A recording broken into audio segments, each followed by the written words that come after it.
this is week 6 update of what's going on in nursing school. Technically, it's week 6 of clinicals and week 8 of actual nursing school. And today I want to talk to you about things other than blood sugar control that we can think about during this time in midlife. And this also plays into how to take care of ourselves and to not just kind of survive nursing school, but to actually thrive in it. And to then, while we're in nursing school, be thinking about what kind of things that we can take into practice as nurses and share in health promoting type education to our patients one day once we graduate from nursing school. But I thought today, before I launched into all that, I would give you a quick update about what's going on with me in nursing school with 4 kids and how this is all working.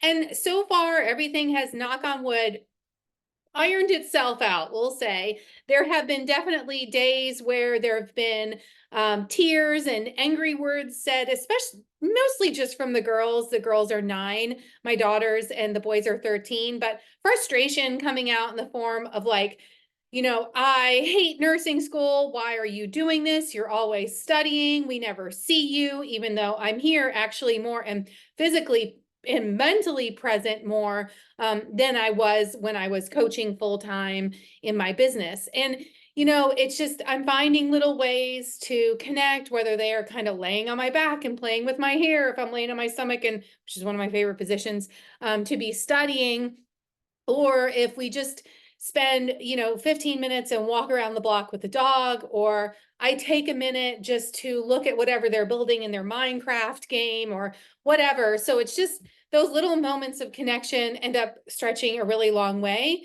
And my counselor told me before I started all this process to never apologize and say, I'm sorry I'm doing this. I'm sorry that mommy's in school, but to instead say, this is a really important thing, and I understand your frustration. And if I were you, I would feel really upset about mommy not being able to, like before, kind of drop everything and going to play. But this is going to lead to more freedom together and better things, and it's really important for mommy. And this is what the verbiage that I'm using right now. And fortunately, it usually comes in surges, and then it kind of irons itself out. But that's the main stressor, I think, having kids and being in school. And I know that if I didn't have all these little side projects, writing for different brands, and of course running my business and working with clients in addition to school, that it would be that much more doable. So again, if you're watching this and you're thinking about going through nursing school and you're just starting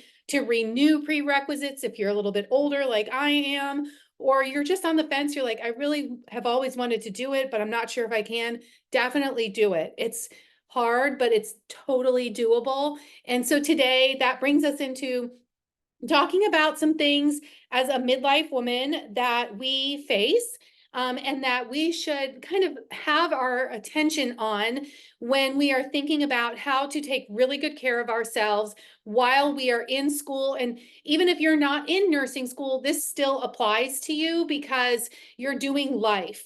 And I have a full blog or a blog post on my website that you can see that's kind of adjoining this for more side information. But today I'm going to share my screen and I'm going to talk a little bit more in depth about each of these topics. But one main one that I wanted to present to you that I've been studying more is on leptin and leptin signaling. And we don't hear about it or talk about it much in social media or anything like that.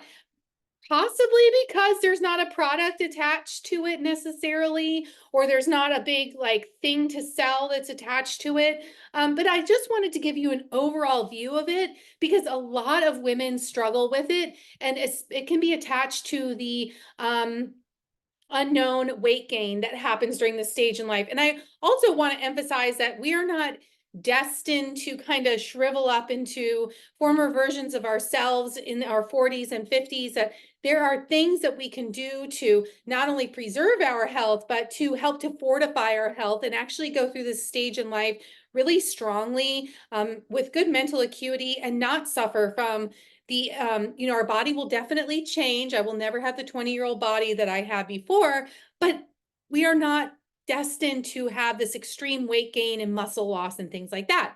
So let me give you a quick overview of leptin before we go into the slides, and talk about that first, because that's a big role in actually even our blood sugar regulation. And sometimes it's even further a deeper root than blood sugar dysregulation by itself. So just to kind of define it, leptin is this hormone that plays a really important role in regulating our energy balance and our appetite. It's produced by our fat cells, and basically when our fat cells increase in size, then they are releasing leptin into the bloodstream, which then goes to the brain, talks to the brain, specifically the hypothalamus, and that tells us then to stop eating or to support our energy output. So we spontaneously increase our energy output, or our metabolism increases and it reduces our appetite, or it should reduce our appetite. That's how we regulate body weight. But when leptin signaling gets disrupted, then we can develop something called leptin resistance. And that's when leptin cannot communicate directly with the brain and tell us how much energy is stored in our body. And so this docking system of when leptin docks on the hypothalamus while we're sleeping gets disrupted. And then it basically does not allow for that to occur.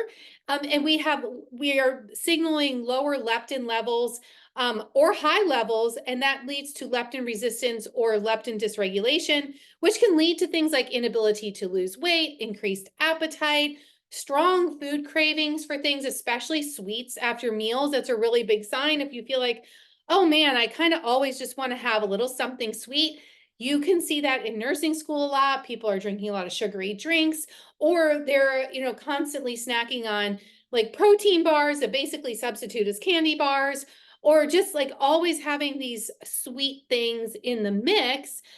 Cold body temperatures. So many of my classmates are always struggling and saying it's freezing in here or whatnot. I'm always cold. And that's just a big red flag for either, metabolic dysfunction, or there's leptin resistance, hair loss, irregular menstrual cycles, infertility, high inflammatory markers on your CRP, high reverse T3, if you get it's called RT3 on your thyroid panel, or even high blood pressure are all signals that leptin can be disrupted. So if we think about things that are going to contribute to leptin resistance, what we're going to talk about today, one is light. We're going to talk about light exposure. Another is our food intake. And I'll touch on that because that's not specifically in the slide deck. And then stress as well. So cortisol competes with those binding sites, so that leptin cannot bind onto the hypothalamus at night. And then that in turn impacts our ability to receive the input from leptin. And we can have this subtle, unfounded weight gain that can occur when we do have leptin resistance. So the light exposure is really big. We're going to circle back to that. But if we think about meal timing, it's best if we want to, the more balanced our blood sugar is, the more we can optimize leptin. So all the blood sugar stabilizing principles still hold true, whether that's you are consuming sufficient minerals with meals, you are not going extreme low carb, you're not eating all the processed sugary foods, you're eating sufficient quantities of food that carry you through to the next meal, so you're not constantly snacking, which is a huge stressor on our digestion, as well as insulin sensitivity. Like we don't want to just be having meal, snack, meal, unless you have another physiological process going on. But we're talking about the general overall healthy woman. You want to think about having a sufficient quantity of food so that carries you through to the next meal. And quantity being not just the macronutrients, but also the micronutrients, because the micronutrients play a really big role in how well we're able to produce energy. So think about like food quality, nutrient density, and those things. Also avoiding eating too much after dark and kind of prioritizing our meals to have meals when the sun is up, because that really helps with supporting leptin signaling. When we have a lot of insulin surging late at night, that competes with our leptin docking on that hypothalamus. So we're having a lot of food outside the lit window of the day. Then we have some issues with insulin and leptin being competitive for those docking sites. So if you have hours where you are either working night shift or you are having to get up early and it's still dark outside, and you're like, but I thought I was supposed to eat when I first woke up.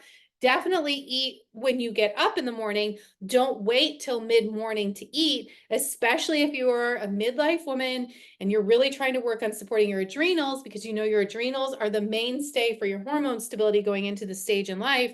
Definitely go ahead and have your breakfast in the morning, but think about that evening meal and making sure that you're kind of bumping it up a little bit as best you can, so that you're eating more in those lit hours of the day, and that will help with your leptin resistance. But let's say you're night shift. You're like, well, how do I navigate night shift and eating, and how do that affect my leptin signaling? This is something that you're going to have to work on, and how to improve that leptin signaling at night. But basically, you want to really take those meals at night and take them into a better balance, so that when you do eat meals at night, that you are maybe eating your dinner meal before you go into your shift, and then have something in the lit hours of the morning, but not be eating all night while you're actually working.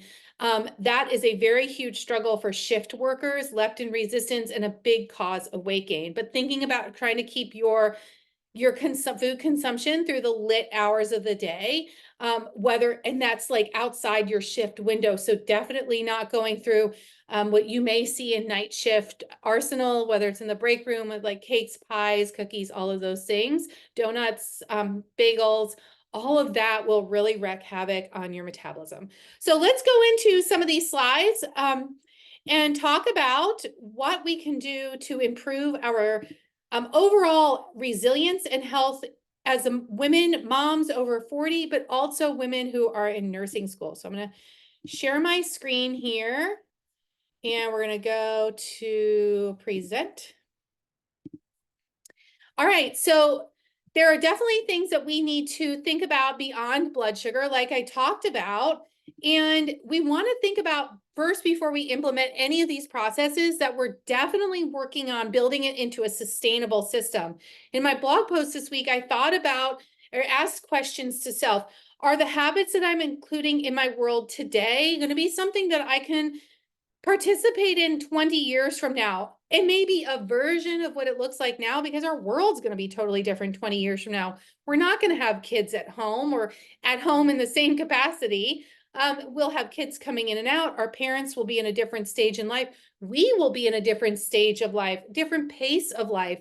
But could the habits that I'm building now still be ones that I'm participating in one day? And thinking about our nutrition strategy, especially, do I want to go to extremes now to achieve a certain body composition or a certain build? Is that going to be sustainable for myself? I'm 44. Is that going to be sustainable for me at age 64? Or do I want to have something that's really balanced and moderate that allows me to kind of create a continuation of this habit? Also, financially, is something my invested now going to be something that I can financially sustain for the remainder of my years, or even maybe take a version of it now and maybe build off of it as my financial situation shifts, as responsibilities are unweighted from us as the kids get older. And then really important to consider where you have been for the last 10 years. So important. So many clients come to me and are very eager, as I was and always still am too, to say, man, I really want to feel better. I want to feel really good now. And if you're in school and you're struggling with these things now, knowing that how you have lived your life for a long time, for the last decade or more sometimes, really plays a role in where you are in that general adaptation stages of stress. So the Hans Selye produced this general adaptation syndrome, where we go through alarm, and then we go through resistance, and then we go through exhaustion. Many of the women that come to me are in the exhaustive stage of stress. So chances are, if you are in that stage, your thyroid and your adrenals really need some support. And you may also have that leptin resistance that I shared in the beginning. So if you do have those things, then it's really important to be mindful of that and think about the pace of the body to recover and heal, because you're still doing life at the same time. It's not like your kids are going to say, All right, mom, I know you're healing, or your nursing instructors are going to say, I know you're healing right now. I'm just going to cut you a break. No, it's going to be the same amount of input that you're going to have on your system. So you really have to think about that as you're going through these healing processes and give yourself grace, not saying slacking on your dedication or your discipline towards your efforts, but give your body some grace while it's healing. So we talked a little bit about circadian rhythm already. We talked a little bit about food and kind of meal timing very broadly and very generally, because we don't need finite details. If you stick to the basic constructs, you can make a really big difference. But we also want to talk a little bit more about minerals, because you know how much I love minerals, especially HTMA. We'll talk about sleep and also training. So if we think about circadian rhythm, and we talked about that and the importance of getting light exposure. So when you have leptin resistance, like we talked about, waking for midnight snacks is a really big one. Feeling unsatisfied after eating, food cravings after meals, blood sugar regulation issues, and this list goes on. Feeling constantly fatigued or a lack of motivation to exercise, you just feel you feel blah, you feel kind of, just uncomfortable in your own skin. So one big way that we can impact this is our light exposure. And I am in front of a computer probably 10 or more hours per day. It is an insane amount of time, where before I was in front of the computer, but I was training clients, and I was in the garden, and I was working with one-on-one clients outdoors, and I was at least 5 hours, possibly even 6 to 8 hours of light exposure per day, where some days now I barely get an hour. And so thinking about that in nursing school, taking every possible opportunity. And if you're not in nursing school, place this into your world. If you're working in an office all the time, or if you're home with the kids, what opportunities do you have to get in those key windows in time? Morning, midday, and evening. So for me, my strategy now is any break we have, one instructor gives 6 minutes breaks, one instructor gives 20-minute breaks. But during that 4-hour school window, I am out the door as quickly as possible, and then back in, give myself enough time to go potty before I go back into class. And I am in the light. If I'm wearing glasses that day, then I take my glasses off, and I know my path, so it's safe. And I walk and I get my face and light into the eyes. When I first get to school, I get there a little bit early. And this is a new habit, instead of going into the auditorium where it's under artificial lights, I stand out in the courtyard. I've got a place to set my computer, and I start to review for the day and watch the sunrise. And so everything is framed around, how do I get in these light exposures? So sometimes in the mornings, I can achieve in these little breaks, if there are like 3 5-minute breaks, so I'll get 15 minutes of sunlight plus 15 minutes, I'll get 30 minutes of light before the midday hour, where before I was getting minimal to none. So those things add up big time. And then at lunch, I come home and I eat my lunch outside. When I'm working in the hospital, I only have a chance to get light outside. Now, as the sun's coming up, I'll get a little bit when I walk in, but I only get like a small amount, maybe 20 to 30 minutes for the entire 12, 13 hours that I'm there, 30, 30 minutes of light exposure, excuse me. So thinking then about how can you throughout the week, it may not be perfect every day, but wherever you can add in that light exposure, do it. The other thing is at night, making sure that once it hits 5 o'clock, if I'm downstairs making lunches, or if I'm up here studying, which is more likely, I have my blue blockers on, and my dog, there we go. And these I got on Amazon. I linked them through my blog post. They are super cool looking. What can I say? But they block the blue light, and it makes a massive difference in the depth and quality of my sleep. Remember that blue light will raise the cortisol, which then competes for those leptin receptor sites. So around 4:30, I drop them around my chest with my little totally dorky holder thing on that my kids make fun of me of. And so I'm ready to go, and I put them on because my sleep and depth of sleep is really important for me. And this stage in life, this is the best that I can do, because I'm on my computer late at night, because I have to achieve this study time that's needed to pass nursing school, which is a lot. There's a lot of study time. So if you're having these symptoms, think about the completely free strategy, unless you get blue blockers. I think these were like $13 of light exposure. And how can you construct your world on most days of the week, or as many as possible, to get that light into the eyes, on the skin. And as the weather gets warmer, get your body, wear a tank top, wear shorts, get out there and get the sunlight on your skin. Okay, so these are some things we just kind of talked about. Other ways to improve leptin signaling beyond light exposure is to eat a savory breakfast soon after waking. Do not go on a coffee and a banana. We are grown women. You do not need to start your day on coffee and a banana. You are just raising your cortisol and running on adrenaline. Eat that savory breakfast. And there's lots of different ideas that I've shared on Instagram, but a couple of them, you can do things like, if you're not a big, like heavy protein eater in the morning, you could do cottage cheese and a couple of hard-boiled eggs, and then some cooked greens. You can have frozen broccoli that you've made, put olive oil on it with sea salt and pepper. And then on the side, you can have some leftover roast chicken, hard-boiled eggs. Think about keeping it really simple for yourself. And if you have to eat like I do, I have to eat in the car on the way to school. So I shared my smoothie recipe on Instagram this week, where I have my really dense smoothie, and then I have some US Wellness Meats liverwurst on the side, and it carries me completely satiated all the way through until lunch.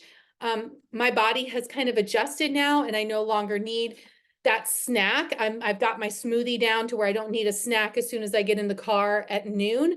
I like to now go all the way home and cut out that snack so I feel completely ready to eat when I get home for lunch. But everybody's different. And if you're feeling yourself really having a difficult time controlling your blood sugar, make sure you have a high protein snack kind of mid-morning. And then think about, what does your breakfast look like, and why are you not able to make it all the way through? Like 3 to 5 hours is generally where you should be plenty satiated from, if you had sufficient intake prior in your first meal. And please don't fast in the morning. It's not a great idea. You are organically fasting overnight while sleeping. And this is especially true if you have to have a morning workout like I do before school. Don't stop training in nursing school. Make sure you are continuing to exercise. And if that has to fall before school because the rest of your day is jammed with kids and school and juggling all the things, then make sure that you are eating after that workout and you are supporting your body, and that you're not just running on adrenaline and cortisol. And please don't just drink coffee until lunch. That is a fast track to just total burnout and really difficult way of achieving all the learning that you need. Make sure you schedule your snacks, stick to the log types of snacks, stick to a routine with work and sleep as best you can, right? And get the daylight and darkness. Make sure you prioritize that sleepy window. So we talked a little bit about this with the importance of sleep, but a lot of us will say, oh, gosh, I miss the connection time with my kids. I'm going to stay up and I'm going to, kind of lay with them. And then, oh gosh, I fell asleep with them. And now I'm like wide awake. I'm just going to kind of hang out with my husband or catch up on Netflix or whatever. You are doing yourself a huge disservice by doing so. Try to, wherever you land and you're tired, that you're going to stay put. And this is a very personal strategy, whether you prefer to land in your bed and your kid's lying next to you, which is where we're at right now, or you sleep with your kid, or however you're going to arrange it. Make it work so that wherever you're falling asleep, you stay put, because you want to get that full 7 to 9 hours of sleep where you're not falling asleep and then you're waking and then you're up for 2 hours and it's like 11 o'clock and you're still not asleep. So we need to have that full good amount of sleep at night so that we're getting sufficient rest. This is so important, not for blood sugar stability, but also for leptin. Because we talked about at night, that's when the leptin is going to dock on the hypothalamus. And if you're not able to achieve that docking, you can really quickly get some leptin resistance. Strength training is so, so important during this stage in life. And in my blog post, I talked about how Now it's not just about like I can't deadlift my body weight just because I don't have the pressure management. It's not a big goal of mine, you know, after having 2 sets of twins and then the full abdominoplasty. I just don't have it. But my big goal is to gain muscle mass. This is a very important thing during this stage in life. So please don't take these 2 years of nursing school and say, I'm just not going to lift. Make sure you continue exercising and that you either invest in a custom program or you invest in just the framework, some sort of a template for you to follow. Look at apps like Train Heroic. Reach out to me if you need to. I've got an arsenal of great coaches for you to connect with that make programming and training fun and easy. Look at some of the things that I present on Instagram, and I'll be putting some up here on YouTube. Things that you can do just to keep your body mobile and strong. And this is so important because this helps not only our learning capacity, but our stress resilience, and especially our thyroid and adrenal health. When our body gets weak or kind of it feels more stressed from not having the resilience, the joint resilience and the muscle strength, we can have breakdown or disruption elsewhere within the body. So think about this as a foundational health strategy, just like brushing your teeth, as it says on the slide. Okay, we'll wrap it up with micronutrients matter. Micronutrients matter so much. So if you really want a game plan on how to build, how do I make this work? I don't have like a zillion recipes. I'm not super creative with my food.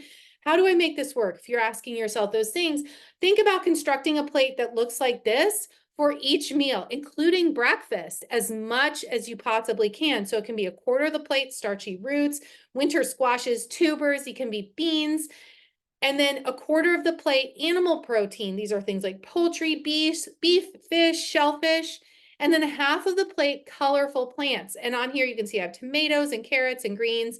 There's nuts and seeds also for garnish. And then also making sure that you add some diversity in there and thinking about how many different types of plants can I add? And don't forget about things like frozen plants. Those are fine to add, especially in this time where you're busy. You may be going to one store all the time or ordering your food and going to pick it up.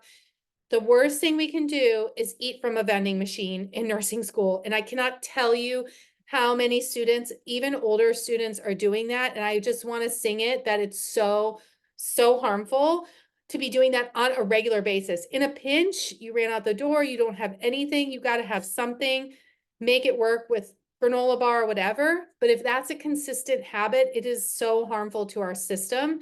So develop a game plan of where you are cooking on Sunday and you have something where you can put it together for the week to come. If your classes are like mine are right now in the morning, then make sure you have your breakfast nailed so that if you are exercising and you have to get out the door, that you can pull it out of the refrigerator, kiss the kids, kiss your partner, and then leave. And you either eat it in the car or you eat it before you go into class, or you eat it sitting out in the sun in front of school before you go into the classroom for the day.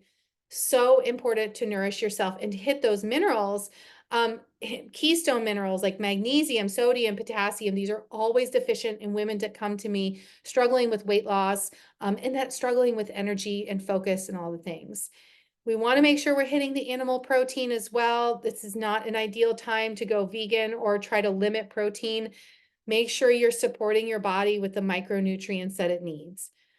So I hope this was helpful to you and your journey right now, whether you're in nursing school like I am, or if you're a mom and you're just kind of thinking, how am I going to support myself during this midlife time? I feel like I'm always kind of just hanging on, and I really want to feel like myself again, or I want to feel like I'm kind of on top of things more. Motherhood is so hard. And now with 2 13-year-olds and 2 9-year-olds, and looking back to when the kids were, I had toddlers and really young kids, or toddlers and infants, and it was so hard. And I don't know that I could have done it had I not been supporting myself. So think about those big buckets. We'll hone in on them a little bit more as we go through, but those are your really big rocks that if you sink your teeth into them and start establishing habits, non-negotiable habits for yourself, like you wouldn't just say, I'm going to cut myself some slack today and just not brush my teeth. Like you wouldn't do that. Why do we do it to ourselves that we say, I'm just going to not eat the way I should, because your body needs those nutrients to run and to run the stress processes. So let me know in the comments below if you have any questions or if you want to see more of this content. Remember to like and subscribe this video, share it with your friends, and let's grow this message of women, strong women, capable women going through nursing school to not just only become nurses at the end, but then to go on and really promote health in our patients and share these habits, which nurses can do. We are the ones that are going to move the needle on the health of the nation. So I hope you guys have enjoyed this, and thank you so much for watching.